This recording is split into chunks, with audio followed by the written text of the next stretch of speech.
زلزلہ آنے کے بعد اکثر چینل والے پروگرام کرتے ہیں، علماء کو بھی بلاتے ہیں، اور سب سے پہلے سوال یہ پیش کیا جاتا ہے زلزلے آتے کیوں ہیں؟ شرم نہیں آتی یہ سوال کرنے والوں کو؟ یہ سوال اس ٹی وی چینل پہ بیٹھ کے پوچھا جا رہا ہے کہ زلزلے آتے کیوں ہیں جس چینل پر 24 گھنٹے فاحشہ اور بدکار عورتیں ناچتی ہوئی تھرکتی ہوئی نظر آتی ہیں،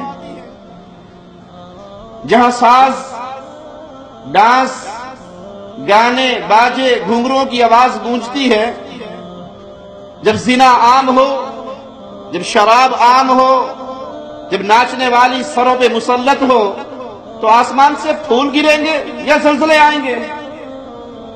زلزلے کیوں آتے ہیں؟ جب اللہ کو ناراض کیا جائے تو زلزلے ہی آتے ہیں، اور اس موقع پہ جب زلزلے آئیں، طوفان آئیں، مصیبتیں آئیں، عذاب آئیں، تو یہ سوال کیا جائے زلزلے کیوں آتے ہیں؟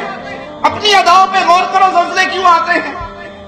جب تک قوم کے اندر شرک اکبر رہے گا، جب تک اللہ کی بغاوت رہے گی، جب تک اسلام سے دور رہیں گے، جب تک توحید سے دور رہیں گے، زلزلے بھی آئیں گے، زمینیں دھسے گی، آسمان سے پتھر برسیں گے، کیونکہ یہ اللہ کی طرف سے سزا کا کوڑا ہے، اور اللہ کی طرف سے سزا اہل شرک کو گاہے بگاہے ملتی ہی رہتی ہے۔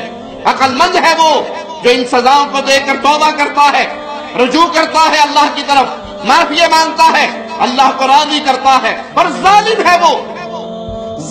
ہے وہ جس کو زلزلے کے جھٹکے تو اٹھا دیتے ہیں، اللہ اکبر کی صدا اذان اس کو نہیں اٹھاتی، الصلاۃ خیر من النوم کے واضح پر تو بستر نہیں چھوڑتا، زلزلے سے بلڈنگ لرزتی ہے تو بے پردہ ہو کے بھی باہر نکل جاتے ہیں، لیکن مالک کے بلاوے پر نہیں اٹھتے۔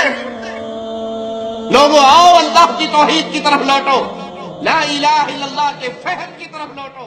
کاروان دعوت قرآن و حدیث، مرکزی جمعیت اہل حدیث پاکستان۔